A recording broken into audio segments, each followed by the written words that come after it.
नमस्कार दोस्तों, स्वागत है आप सभी का मेरे YouTube चैनल पर। मैं हूं आपका दोस्त राजेंद्र सौड़िया।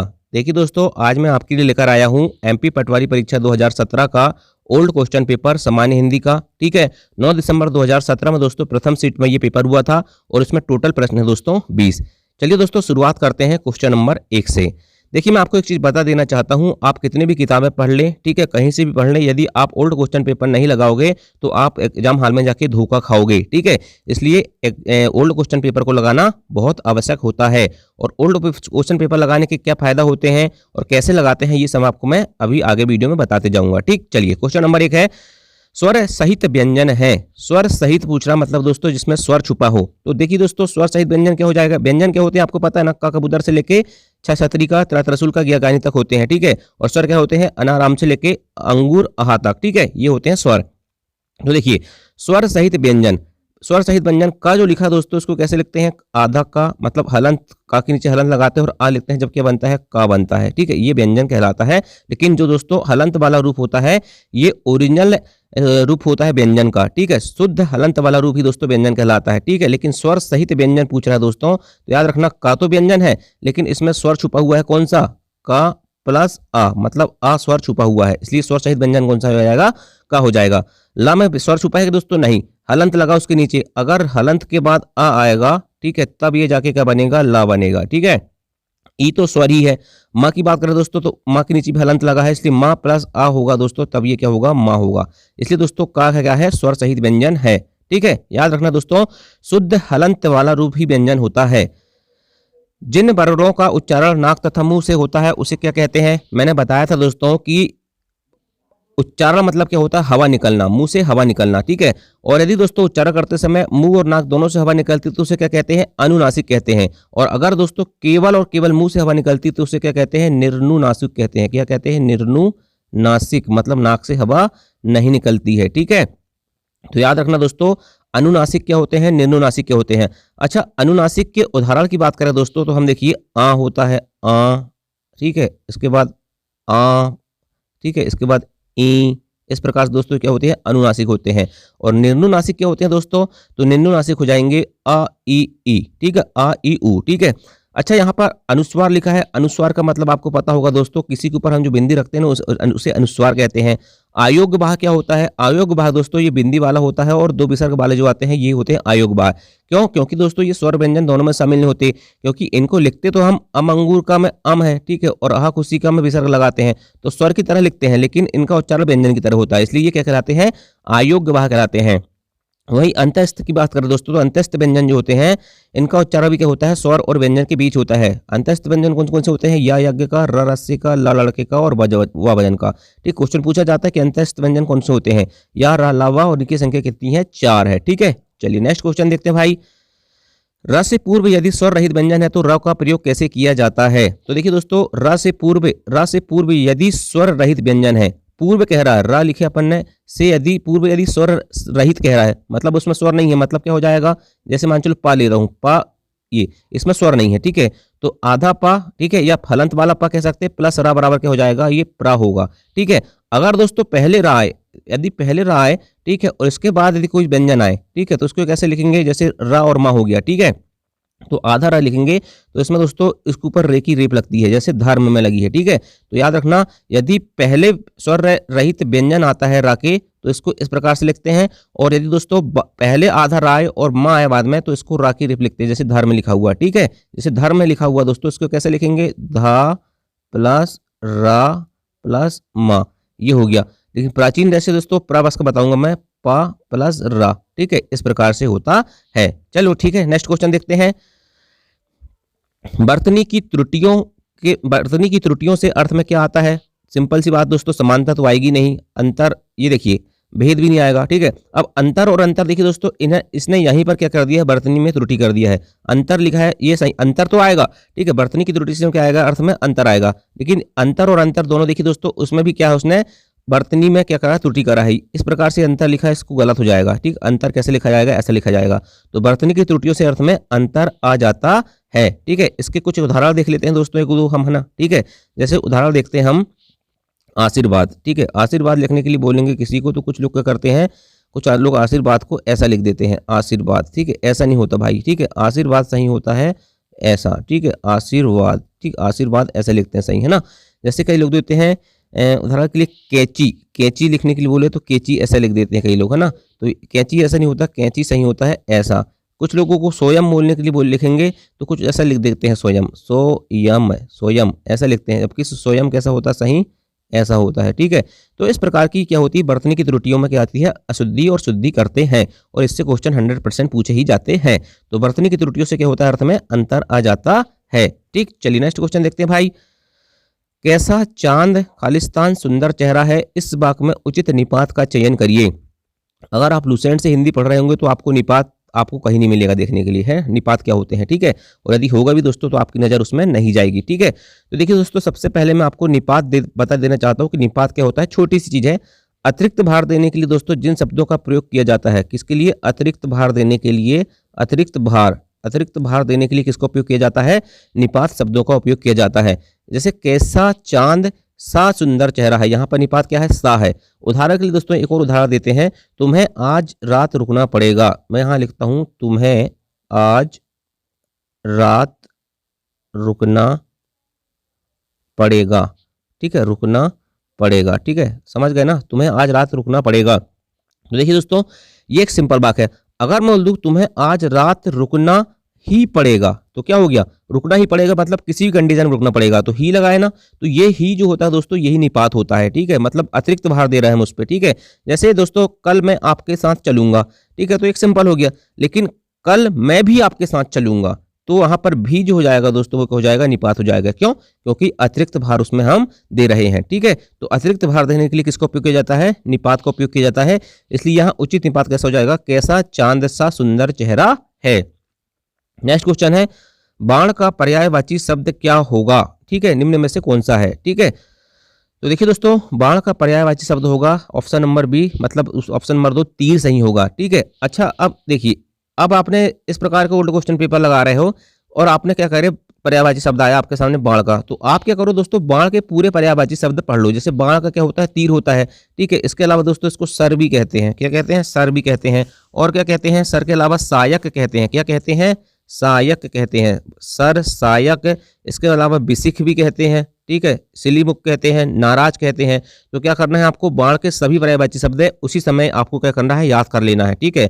इसके अलावा दोस्तों उसमें जितने ऑप्शन है, जैसे प्रसून है, प्रसून का क्या होता है, अपन सिंपल जानते हैं, फूल होता है, फूल होता है, पुष्प होता है, सुमन होता है, कुसुम होता है, गुल होता है, प्रसून होता है। तो फूल के सारे पर्यायवाची शब्द पढ़ लो। अम्मक मतलब क्या होता है दोस्तों, अम्मक मतलब होता है कमल, कमल को क्या कहते हैं, पंकज, पंकज, पंकज, जाके लास्ट में जहां भी जाए दोस्तों, पंकज, जलज, सरोज, नीरज, अंबुज, बारिज, तो वो क्या होता है, कमल होता है, ठीक है। तो सब क्या करना आपको, कमल के भी पढ़ लो। यातुधान मतलब क्या होता है दोस्तों, यातुधान मतलब होता है राक्षस, असुर, दैत्य, दानव, ये होते हैं किसके, यातुदान, मतलब राक्षस के पर्यायवाची शब्द होते हैं, ठीक है। इसके अलावा दोस्तों राक्षस को तमीचर, निशाचर, निश्चर, सुरारी, रजनीचर, यातुधान, इंद्रारी सब कहते हैं, ठीक है। तो याद रखना दोस्तों, इस प्रकार से आपको क्या करना पड़ेगा, पर्यायवाची शब्द पढ़ना पड़ेगा, ठीक है। तो बाण का पर्यायवाची शब्द क्या हो गया, तीर हो गया, ठीक है। चलिए नेक्स्ट क्वेश्चन देखते हैं।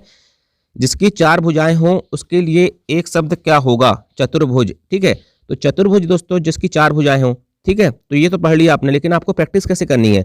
अब आपको क्या करना है दोस्तों, चा वाले जितने भी एक शब्द हैं सब पढ़ लो एक बार में। क्या करोगे, जैसे उदाहरण के लिए दोस्तों अधिक दिनों तक जीने वाला क्या कहलाता है, अधिक दिनों तक जीने वाला चिरंजीवी कहलाता है। क्या कहलाता है, चिरंजीवी कहलाता है। तो चा से जितने भी एक शब्द शुरू होते हैं दोस्तों, उसको इस ऑप्शन को सॉल्व करने के बाद पढ़ लो, ठीक है। ये होती है प्रैक्टिस करने का तरीका। जैसे दोस्तों चेतन स्वरूप की माया क्या होती है, ठीक है। चेतन स्वरूप की माया जो होती है दोस्तों क्या कहते हैं, उसको बताना आप मुझे कमेंट कर में। या फिर करुण स्वर में चिल्लाना को क्या कहते हैं, जैसे करुण स्वर में चिल्लाने को चीतकार कहते हैं। क्या कहते हैं, चीतकार कहते हैं, ठीक है।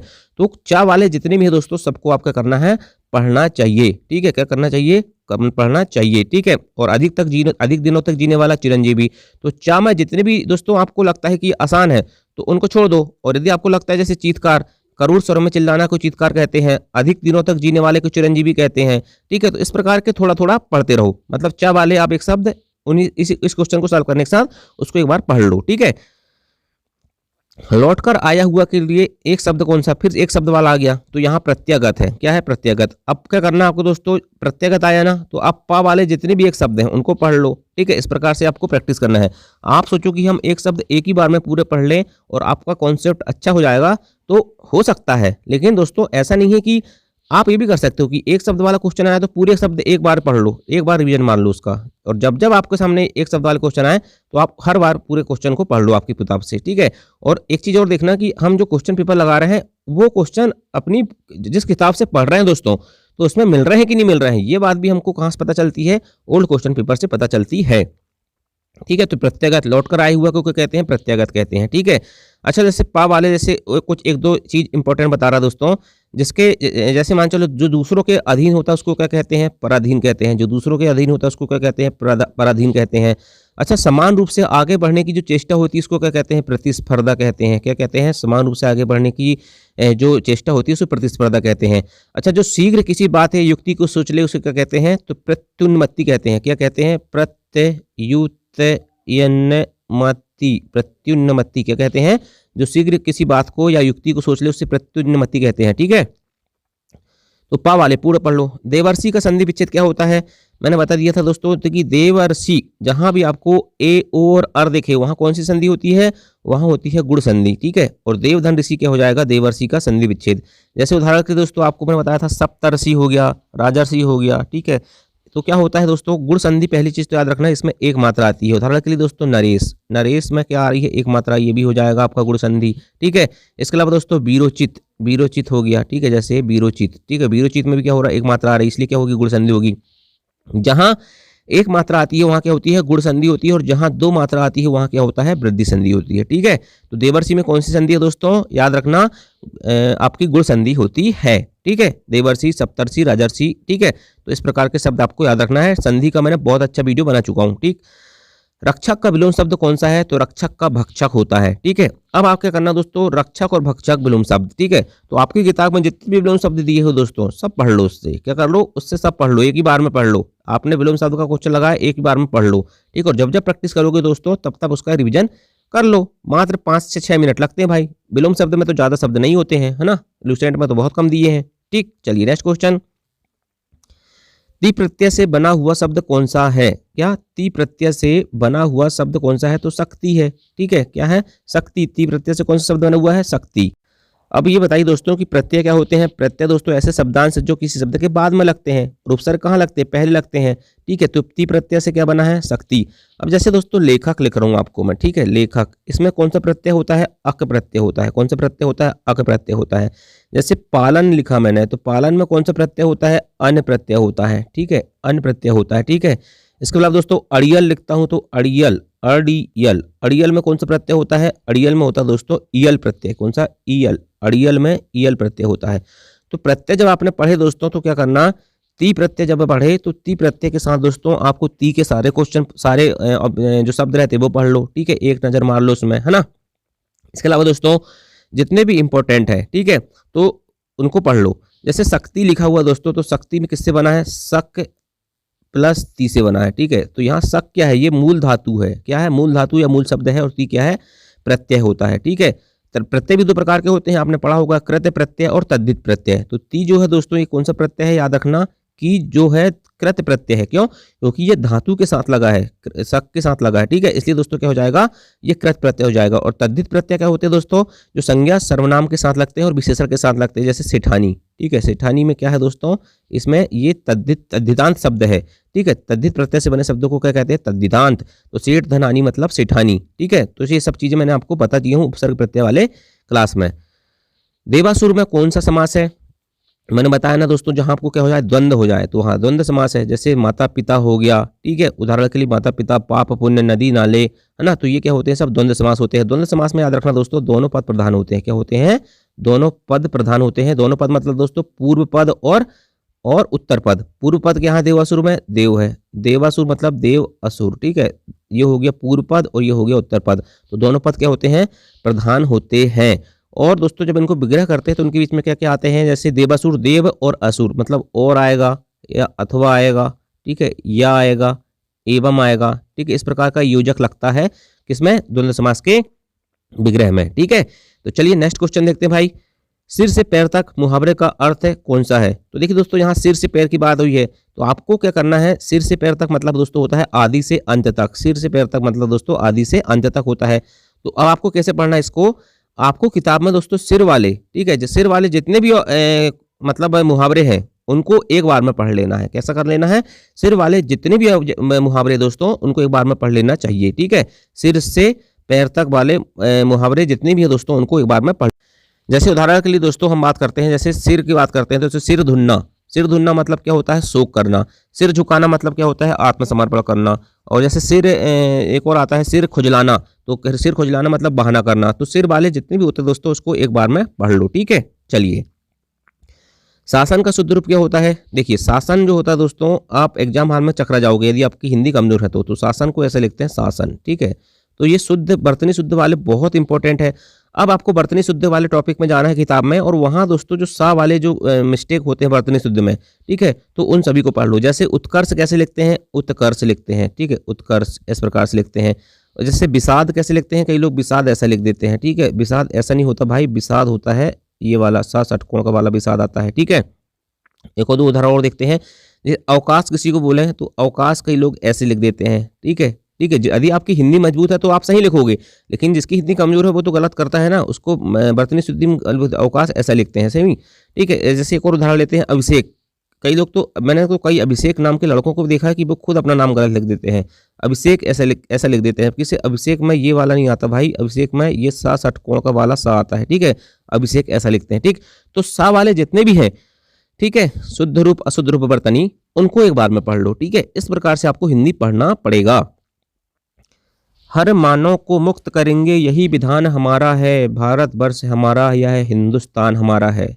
रस की बात हो रही दोस्तों। काव्य को पढ़ने सुनने में या देखने में पाठक श्रोता या दर्शक को जो आनंद की अनुभूति होती है दोस्तों उसको क्या कहते हैं, रस कहा जाता है। और छंद क्या होता है, कविता की स्वाभाविक गति का नियमित रूप छंद कहलाता है। ठीक है, अलंकार क्या होते हैं, काव्य की शोभा बढ़ाने वाले साधन को अलंकार कहते हैं।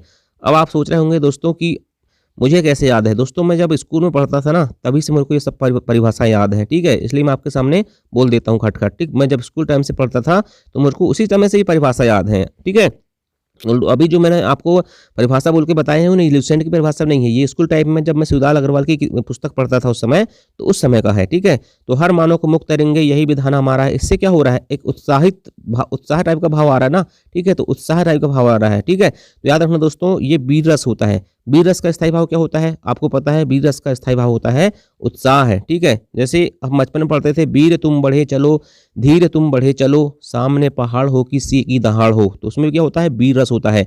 और रस में दोस्तों ज़्यादा से ज़्यादा कोशिश करना आप कि उदाहरण देखना। क्या करना, जितने उदाहरण आप पढ़ोगे दोस्तों उतना आपका बेनिफिट रहेगा। ठीक, हर मानव को मुक्त करेंगे। ठीक है, इसको एक बार पढ़ लो, आपको पता होगी वीर रस है, एग्जाम में आएगा आपसे बन जाएगा। ठीक है, अभी मैंने एक उदाहरण बता दिया, वीर तुम बढ़े चलो, धीर तुम बढ़े चलो, उसमें वीर रस होता है। और वीर रस का स्थायी भाव क्या होता है, उत्साह होता है। क्या होता है, वीर रस का स्थायी भाव उत्साह होता है।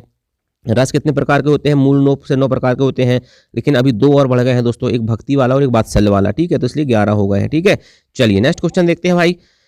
सोहत ओढ़े पीत पट श्याम सलोने गात, मनहु नीलमणि शैल पर आतप पर्यो प्रभात। ठीक है, जहां दोस्तों आपको मनहु दिख गया है ना। ठीक है, इस प्रकार के मानो, मनु, मनहु, जानो, जनू, जनहु, इस प्रकार के शब्द जहां भी दिख जाए दोस्तों तो वहां पर आप आंख मूंद के लगाना, उत्प्रेक्षा अलंकार लगाना। और आपको बता देना चाहता हूं दोस्तों, मैंने बताया कि काव्य की शोभा बढ़ाने वाले साधन को अलंकार कहते हैं। अलंकार मूल रूप से 2 प्रकार के होते हैं, अर्थालंकार और शब्दालंकार। ठीक है, तो उत्प्रेक्षा जो होता है दोस्तों ये अर्थालंकार है। कौन सा अलंकार है, अर्थालंकार के अंतर्गत आता है। ठीक है, ये क्वेश्चन भी पूछा जा सकता है, उत्प्रेक्षा अलंकार कौन सा, निम्न में से कौन सा अर्थालंकार है या निम्न में से कौन सा अर्थालंकार नहीं है, तो इस प्रकार से भी क्वेश्चन बनते हैं। तो याद रखना, उत्प्रेक्षा अलंकार क्या है, अर्थालंकार होता है। ठीक है, इसमें क्या होता है दोस्तों, उपमेय में उपमान की संभावना व्यक्त की जाती है। किसमें, उपमेय में उपमान की संभावना की बात हो रही है दोस्तों, याद रखना क्या हो रही है, उपमेय में उपमान की संभावना व्यक्त की जाती है। ठीक है, जैसे सोहत ओढ़े पीत पट श्याम सलोने गात, मलहु नींद नड़ी मेल पर आतप प्रभु प्रभात। ठीक है, तो इसमें क्या हो रहा है, उपमेय में उपमान की संभावना व्यक्त की जा रही है। ठीक है, चलिए नेक्स्ट क्वेश्चन देखते हैं दोस्तों। और उत्प्रेक्षा में मानो, मनहु, जानो, जनहु, इस प्रकार के शब्द आते हैं। बद उपसर्ग किस भाषा का है। ठीक है, जब उपसर्ग पढ़ रहे थे दोस्तों हमने ये पढ़ना भूल गए थे कि अरबी फारसी के उपसर्ग मैंने इतना डिटेल में नहीं पढ़ पाया था वहाँ। लेकिन अब क्या हो रहा है, अब हमारे पास ये वाला क्वेश्चन आ गया है, तो मैं आपको बताता हूँ कि बहुत सारे उपसर्ग होते हैं, अंग्रेजी के उपसर्ग भी होते हैं, ठीक है, हिंदी के होते हैं, अरबी फारसी के होते हैं। ठीक है, तो अरबी फारसी का उपसर्ग होता है दोस्तों बद। ठीक है, तो याद रख लेना दोस्तों 13-14 है मात्र। ठीक है, तो जैसे बद हो गया एक तो, है ना। इसके अलावा दोस्तों कम जैसे कमजोर, खुश से दोस्तों खुश नसीब। ठीक है, इसके बाद गैर से गैर हाजिर, गैर नापसंद। ठीक है, मतलब ना। ठीक है, और दोस्तों बा बे, इनसे शब्द कौन कौन से बन सकते हैं। जैसे बा से बनेगा दोस्तों आपका, जैसे मान के चलो छोटा बा है, ठीक है, बदौलत बन जाएगा। बड़ा बा से क्या बन जाएगा, बकायदा बन जाएगा। बे से क्या बन जाएगा, बेईमान बन जाएगा। इसके अलावा दोस्तों और क्या होते हैं, इसके अलावा दोस्तों बद हो गया तो एक हो जाएगा आपका ला से बन जाएगा लापरवाह है। एक होता है सर, ठीक, सरपंच। हम उम्र, हर दिन। तो याद रखना दोस्तों ये कौन से भाषा होते हैं, अरबी फारसी के उपसर्ग होते हैं। ठीक, अरबी फारसी के मात्र 13 उपसर्ग दिए हुए हैं। ठीक है, तो याद रखना अरबी फारसी के 13 उपसर्ग आप याद कर लेना। कम, खुश, गैर, ना, बे, बाबा। ठीक है, इसके बाद दोस्तों बद, बिला, वला। ठीक है, और सर, हम और हर। ठीक है, इस प्रकार के उपसर्ग होते हैं अरबी फारसी के उपसर्ग। अगला क्वेश्चन है, नीचे दी गई पंक्ति में कौन सा अलंकार है। मेखलाकार पर्वत अपार, अपने सहस्त्र दुर्ग सुमन फाड़ा, अवलोक रहा था बार बार, नीचे जलमनिज महाकार। अब देखिए दोस्तों, मैंने आपको पहले ही बता चुका हूं कि आपको अलंकार पढ़ना है पहले। ठीक है, मेन चीज पढ़ लोगे, लेकिन जितने आप क्या करोगे उनके ऑब्जेक्टिव कह रहा हूँ, उदाहरण जब तक आप नहीं देखोगे दोस्तों तब आपको समझ में नहीं आएगा। ठीक है, तो यहाँ देखिए दोस्तों, मेखलाकार पर्वत अपार, ठीक है, अपने सहस्त्र दुर्ग सुमन फाड़ा, अवलोक रहा था बार बार, नीचे जलमनिज महाकार। ठीक है, तो आपको तो ये समझ में नहीं आएगा दोस्तों कि इसमें कौन सा स्थायी भाव जागृत हो रहा है। ठीक है, क्योंकि आप इतने हिंदी के ज्ञाता नहीं है। ठीक है, इसमें आप तो ये भी लगा सकते हो कि इसमें उत्साह टाइप का बात हो रही है। ठीक है, लेकिन यहाँ उत्साह कुछ नहीं है भाई, है ना। ठीक है, अलंकार की बात हो रही है, रस की बात नहीं हो रही है यहाँ। ठीक है, अलंकार की बात हो रही है, तो कौन सा अलंकार हो जाएगा, यहाँ उपसर्ग में दिया हुआ है रूपक अलंकार।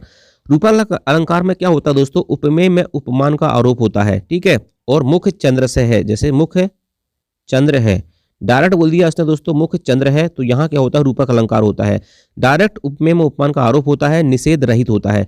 अगर निषेध सहित हो जाता है दोस्तों तो एक और अलंकार होता है अपरहति, जैसे यह मुख नहीं चंद्र है, मुख चंद्र है बोल दिया, यह मुख नहीं चंद्र है बोल दिया, तो वहाँ अपहृति अलंकार होता है। तो याद रखना रूपक अलंकार भी क्या होता है दोस्तों, याद रखना ये भी अर्थालंकार होता है, अर्थ के ऊपर चलता है। ठीक है, और उपमेय में उपमान का आरोप इसमें होता है। ये आपको उदाहरण याद रखना, मेखलाकार पर्वत अपार में रूपक अलंकार होता है। ठीक है, रिपीट भी हो सकता है ये, है ना। स्थायी भाव के साथी कौन होते हैं, देखिए आप लुसेंट पढ़ोगे दोस्तों तो आपको ये क्वेश्चन नहीं बनेगा। क्या लुसेंट आप पढ़ रहे हो हिंदी की, तो आपको ये क्वेश्चन नहीं बनेगा, क्योंकि इसमें कहीं नहीं लिखा दोस्तों कि स्थायी भाव के साथ ही संचारी भाव होते हैं। ठीक, देखिए मैं आपको क्लियर बता रहा हूँ। ठीक है, आपने पढ़ लिए होगे दोस्तों कि स्थायी भाव क्या होता है, विभाव क्या होता है, अनुभाव क्या होता है, संचारी भाव क्या होते हैं, लेकिन ये वाला आपको क्वेश्चन नहीं मिलेगा कि स्थायी भाव के साथ ही संचारी भाव होते हैं। ठीक है, इसलिए दोस्तों मैं कह रहा हूं आपको कि आप जब तक ऑब्जेक्टिव सॉल्व नहीं करोगे, ठीक है, तब तक आपका भला नहीं होगा। क्या नहीं होगा, भला नहीं होगा। ठीक है, इसलिए आपको क्या करना है, आपको डिटेल में पढ़ना है। स्थायी भाव दोस्तों रस के भेद होते हैं। ठीक है, स्थायी भाव, विभाव, अनुभाव, संचारी भाव। ठीक है, तो ये हो गई दोस्तों आपकी हिंदी की क्लास। मैंने आपको बता दिया हूँ कि किस प्रकार से पढ़ना है और किस प्रकार से क्वेश्चन सॉल्व करना है। मैं तो कहता हूँ दोस्तों आप हिंदी में अगर समान हिंदी पढ़ रहे हो ना, तो एमपी पटवारी का 2017 के ओल्ड क्वेश्चन पेपर और एमपी फॉरेस्ट गार्ड के ओल्ड क्वेश्चन पेपर 15-20 शिफ्ट, 15-20 नहीं, ज़्यादा शिफ्ट हो जाएंगी, लगभग 18-19 शिफ्ट है दोस्तों। तो 18-19 शिफ्ट के क्वेश्चन भी सॉल्व कर लोगे तो 360 क्वेश्चन। देखिए पटवारी में भी 20 आते थे उस समय और एमपी फॉरेस्ट गार्ड में 20। अगर आप उदाहरण के लिए 20 शिफ्ट के क्वेश्चन सॉल्व करते हो तो 20 दूनी 400 क्वेश्चन तो आपके वही सॉल्व हो जाएंगे दोस्तों। अगर 400 में 5 रिपीट हो गए तो फिर आपको फायदा होगा। और एक और फायदा ये होगा दोस्तों कि आपके करोगे जो नए टाइप के क्वेश्चन मिलते हैं, ये भी आपका कलेक्शन बढ़ जाएगा। और जब आपको दोस्तों इस प्रकार के क्वेश्चन आपकी बुक में नहीं मिलते ना, तो आप क्या करते हो, फिर आप उसको दूसरे सोर्स से पढ़ने के लिए जाते हो। और दूसरा सोर्स है दोस्तों आपके पास गूगल। क्या है, गूगल। ठीक, इसलिए मैं कह रहा हूं दोस्तों कि ओल्ड क्वेश्चन पेपर लगाओ भाई। ठीक है, तो चलिए दोस्तों, आशा करता हूं आपको वीडियो पसंद आया होगा। ठीक, मैंने सिर्फ आपको पढ़ाया नहीं हूं दोस्तों, आज आपको पूरी गाइडलाइन दे दिया हूं कि हिंदी किस प्रकार से पढ़ना है। ठीक है, जो बंदा यहाँ तक पहुंचा होगा लास्ट तक, ठीक है, तो वो समझ रहा होगा दोस्तों कि इसकी क्या वैल्यू है इस वीडियो की। ऐसा दोस्तों आपको कोई नहीं बताएगा, ठीक है, कोई कोचिंग इंस्टीट्यूट वाला नहीं बताएगा कि ऐसा पढ़ो। मैं आपको क्लियर बताता हूँ कि कैसा पढ़ना चाहिए। मैं ये नहीं कह रहा हूँ कि आप मेरे वीडियो देखो, मैं तो कहता हूँ अगर मैं अगली क्लास लाऊंगा तो आप अगली क्लास मत पढ़ना। आप क्या करना, ओल्ड क्वेश्चन पेपर उठाओ और इसी प्रकार से पढ़ना चालू कर दो, ठीक है। चलो दोस्तों, फिर भी मैं आपके लिए कंटिन्यू क्लास लाऊंगा, ठीक है, और पूरे ओल्ड क्वेश्चन पेपर सॉल्व कराऊंगा, ठीक। थैंक यू, जय हिंद, जय भारत।